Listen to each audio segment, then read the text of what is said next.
Hey everyone, so real quick, I want to talk about backing up your stuff. Come on, SpongeBob. Back it up! Back it up! Okay, maybe not that. Backing up your important files is important, hence the word important. Anyway, if you're a photographer or frankly anybody who does any work on a computer, backing up your important files is a critical task to safeguard yourself against hard drive failure. Now, that's really just a matter of when, not if. Because, I mean, it's an electronic component. It's going to fail eventually. Now, personally, I've had really great luck. I've never had a complete dead hard drive failure. I have had one external drive that started clattering and making a lot of noise, and that's one of the reasons why I recommend going with physical spinning hard drives and not solid state drives. Usually, you get some kind of indication that that drive is going bad and about to fail, like making a lot of noise or overheating or just running really slow. A solid state drive, done. It just dies. So when you're looking to get a hard drive for backing up your files, make sure that it's a actual physical disk and not the newer solid state drives. Now, they're getting more and more reliable and all that, so it's not the worst thing. Any backup is better than no backup at all. You'll hear me say that a few times probably. So data experts recommend that you have 3 copies of all your important files. The local copy that you're actively working on, another copy in your system on an external drive attached to it, preferably on a separate drive than the actual main one, but at the very least, a separate copy on your computer somewhere. And then you should have a third copy that is actually at a completely different physical location, somebody else's house, your mom, girlfriend, boyfriend, cousin, at work, whatever the case may be. If I'm totally honest with you, I'm not really good at maintaining an external off-site backup. I have a couple hard drives that I tend to forget to bring home and load everything since the last time I brought them home, but at least they're there just in case. I have what is called an NAS, or a network attached storage system. It's basically like a little network box that's attached directly to my home Wi-Fi router, and so that acts like a network hard drive that I can bring up on my computer system. In fact, I can show you really quick right here. This is, I call it my Q drive just because, but Van Diemen Photography, that's my business. These are actually all of my photos I've ever done as a business, and I've got them broken down into categories. So these are the finished edits that I've done for my clients. Now, in addition, I have a Lightroom folder here, and these are all my backups of my catalog and original RAW files and Photoshop edits that I've done since 2009, a couple that I've dug up from 2000. So quite a few years of work, all stored on this network attached storage drive. Now, that system has 4 8-terabyte hard drives in it that are working in, it's a RAID system. I forget the exact terminology, but you have 2 banks of 2 drives that each act as a mirrored 16 terabyte hard drive. So I've got 16 terabytes of useful storage there. But anytime I copy a file to there, it's automatically being duplicated onto both those 2 banks, so that I have 2 backups, and that system in and of itself will help prevent any data loss due to one of those drives failing. Now, okay, that entire system could just go blow up, or a tornado hits, or who knows what, and it would all be gone. Hence the reason for the off-site backups, which again, as I mentioned, I'm not great at maintaining. I probably am a few months behind, but they are there. So I'll get better at that one of these years. That's future David's problem. Recommendations for simple. As I said before, anything is better than nothing. I hate when I see another photographer having that, oh my God, I just lost everything crisis moment. But there's nothing you can do. If your hard drive or your computer system that has everything on it and you don't have a backup, if that dies, it's just gone.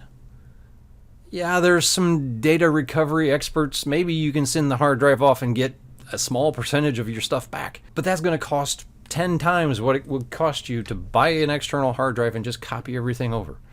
Yes, it takes a little bit of time, but just start the copy, go have coffee, go run some errands, let your system just dump everything over. It's a critical thing, and you have to make sure you do that, just because these aren't built to last forever. So I hope you understand you gotta do some backups. I want to show you really quick.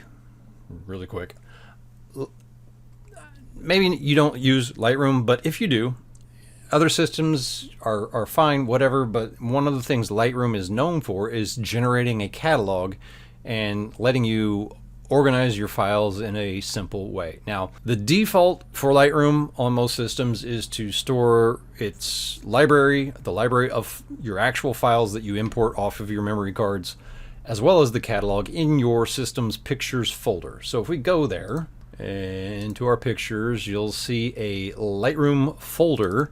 And in here, mine's got a little bit of clutter because of old. I've been running Lightroom since version 4. It's now version 11. I might have been using version 2, actually. I don't remember. It's been a few years. With version 11, Lightroom updated to require 2 files for your catalog. And the catalog on Lightroom is a database. It is not actually all your photos, but a database that references all your photos, and any editing that you do to them is stored in the database as just a list of adjustments. So this blue LR file and this red data file are the 2 files that comprise your Lightroom catalog. Now, I know a lot of people like to create individual catalogs for each of their shoots. However you want to work, you want to make sure you back those up, and Lightroom will do that in a zip file inside of this backups folder that it creates in here. So in here, there's both of those files. It just shows up as a regular folder instead of the little red database file that was shown in that main folder. But these are the 2 files that are created as a backup. And another thing that you want to be aware of, if you run backups on a weekly basis, which I think is what Lightroom defaults to, when you close it down and it says you haven't done a backup, do you want to do that? And you say yes, it will load this folder up really fast with a whole bunch of backups, and you don't need all of that. Go in here, double check what you've got. If you have more than 1 or 2 backups, get rid of the old ones, because literally all that is your old work that you did before the last time you backed it up. But make sure you save the most recent one and copy that over to that external hard drive. Okay, so that's the Lightroom catalog. Now, the actual photos, for those of you that don't change in the defaults, you'll see folders in here with the year as well. So 2020, 2021, 2022, and inside of those folders by year, you'll have a list of folders by date with the actual photos that you imported in those folders. So for me, I changed where Lightroom stores them to a separate drive inside of my system to my library. So those are all in here. And you can see that right now, the only one on here is 2022, which is the current year that we're in. So the way I run this, I keep my active year's worth of photos on my computer system here. When I'm done with the year, and it's usually March, April of the following year, I will go through and actually copy all of that over to that network attached storage system and take over my Lightroom catalog file and then clear off of this all this off of my local system. And I make an additional backup as well, the offsite one that I need to be better about doing. But that's how I do it. It's not perfect, but it does keep me safe from losing all of my work. You can also set up Lightroom, and this is part of it as well, to copy everything over to a secondary hard drive when you import. So in the import screen, whatever your files are, you can have it set to make a second copy to another hard drive. So if you've got an external hard drive hooked up to your computer, you can automatically tell Lightroom, I want you to store it in your usual place, but also make a duplicate over here. That is a quick way to automatically have 2 safe copies of your original photos. If you're like me and you do any editing in Photoshop, like this photo of myself that I was doing as a selfie to prepare for a headshot, I was just testing my lighting. This is how I do it, right? I make goofy faces at myself and whatever. But I decided I liked this one, so I made a Photoshop edit. This edit is a separate file from the actual import, so that, unless I copy it over, won't show up in that secondary drive that the original files were copied to during import. So that's just something to be aware of. If that's important to you, you're going to want to make sure that you go in and copy that Photoshop file over. It's actually, again, if you leave everything as a default, it will be a TIFF file. So if I go show in Explorer, I'm on a PC, right? So it's Explorer. That's this file here, along with all the other original files. And you can see I've got others. These are the edits I've done for that headshot session. But this one isn't currently over in with all of those other files. So you just want to make sure you copy that over, at least when you're doing your backups, so that you wouldn't lose that as well.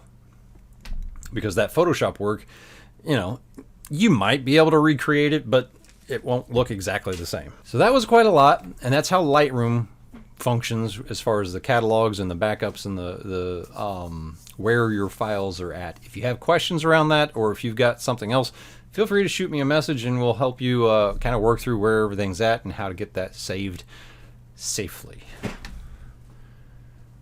Cat's over here tearing up the house. I hope you all have a great day.